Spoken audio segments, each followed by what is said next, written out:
Why do some people's minds never stop thinking? Why do they replay conversations, question every decision, and imagine every possible outcome? Is overthinking a weakness, or the sign of a deeper mind? Some of the greatest thinkers in history tried to answer this question. So today, let's explore.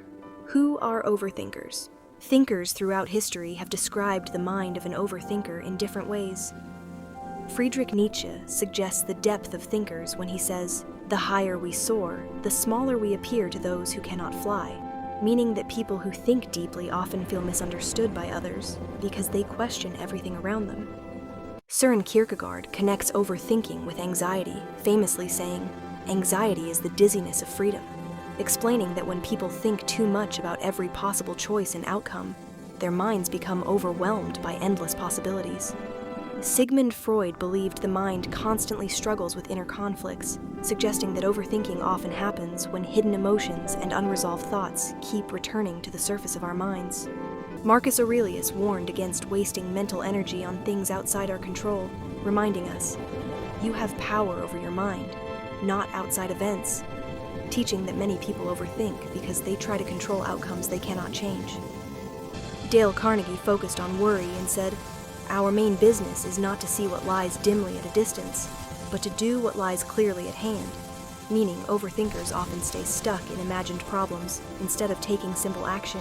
Finally, Ralph Waldo Emerson emphasized trusting oneself, saying, "Trust thyself. Every heart vibrates to that iron string," suggesting that overthinking happens when people stop trusting their instincts and begin analyzing every small detail of life. Together, these thinkers show that an overthinker is someone whose mind constantly searches for meaning, possibilities, and answers, sometimes leading to wisdom, but often trapping them in endless thoughts. Now that we understand what overthinking is, let's explore its two sides. Overthinking isn't only a burden, it also has its strengths and weaknesses.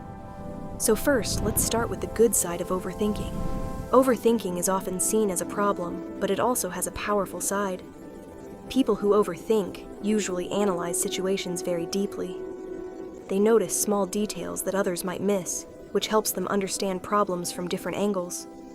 Because they think carefully about consequences, they often make thoughtful and responsible decisions. Overthinkers also spend a lot of time reflecting on their actions and experiences, which can make them more self-aware and emotionally understanding. This deep reflection is one reason many philosophers, writers, and creative minds throughout history were known as deep thinkers. However, when thinking becomes too much, it can start to work against the mind. Overthinkers may replay the same thoughts again and again, creating stress and mental exhaustion.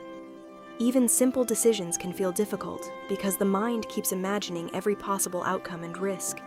Small problems can grow larger in their thoughts, leading to worry about things that may never even happen. Instead of enjoying the present moment, the mind becomes trapped between the past and the future. When overthinking takes control, it can turn a powerful mind into a restless one.